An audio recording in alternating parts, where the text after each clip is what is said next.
Hello everyone, আমার নতুন আরো একটি ভিডিওতে সকলকে স্বাগত জানিয়ে আমার ভিডিওটি শুরু করছি। আমার অল হ্যাঙ্গিং বানানো ভিডিওগুলো তোমরা বেশ পছন্দ করো, তাই ভাবলাম আজও কেন নয় একটা 3D অল হ্যাঙ্গিং বানিয়ে তোমাদের সঙ্গে শেয়ার করি। খুবই সহজ কিছু উপকরণ দিয়ে এটি সকলের বাড়িতেই থাকে, আর তোমরা অনায়াসেই সকলে খুব সহজেই বানিয়ে নিতে পারবে। এই অল হ্যাঙ্গিংটি বানাতে আমি নিয়েছি এখানে কটন বার আর নিয়েছি সুপার ক্লে। কটন বার তো সকলের বাড়িতেই থাকে, আর রইল সুপার ক্লে।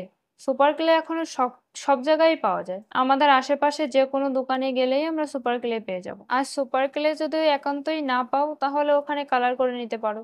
আমি যেখানে যেখানে সুপার ক্লে ব্যবহার করেছি সেই সকল জায়গাতে তোমরা কালার করে নেবে। তারপরে এখানে আমি একটা লাইট গ্রিন কালার নিয়ে ফুলগুলোর ডাল, লতা, পাতা এগুলো দিয়ে দিয়েছি। তোমরাও দিয়ে নেবে। ফুলের একটা বাগান তৈরি করে নিয়েছি। এবার এখানে যদি একটা মৌমাছি বা কোনো প্রজাপতি না আসে তাহলে তো ফুলগুলো কমপ্লিট হবে না। ভিডিওটি ভালো লাগলে সাবস্ক্রাইব করে আমার সঙ্গে থাকবেন। ধন্যবাদ।